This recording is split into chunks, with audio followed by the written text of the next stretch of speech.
तर सर्व बँक ग्राहकांना महत्त्वाची सूचना आहे, कारण 1 जुलै 2025 पासून बँकेच्या नियमामध्ये बरेच आमूलाग्र बदल होत आहे. तर कृपया पहिल्यांदा ICICI या बँकेच्या ग्राहकासाठी महत्त्वाची सूचना आहे. जे बदल होणार आहे ते मी या ठिकाणी सांगतो.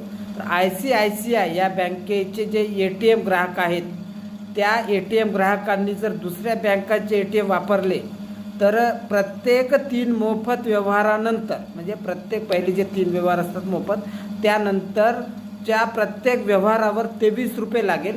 तसेच बिगर जे वित्तीय व्यवहार असतात ना, त्याच्यावर 8.5 एवढे शुल्क लागेल. त्याचबरोबर याच बँकेच्या म्हणजे ICICI याच बँकेच्या जे डिमांड ड्राफ्टसह रोख भरणा, धनादेश भरणा यासारख्या प्रत्येक 1000 रुपयांच्या व्यवहारावर ₹2 एवढे शुल्क लागेल. कृपा करून या बाबीची सर्व ग्राहकांनी नोंद घ्यावी.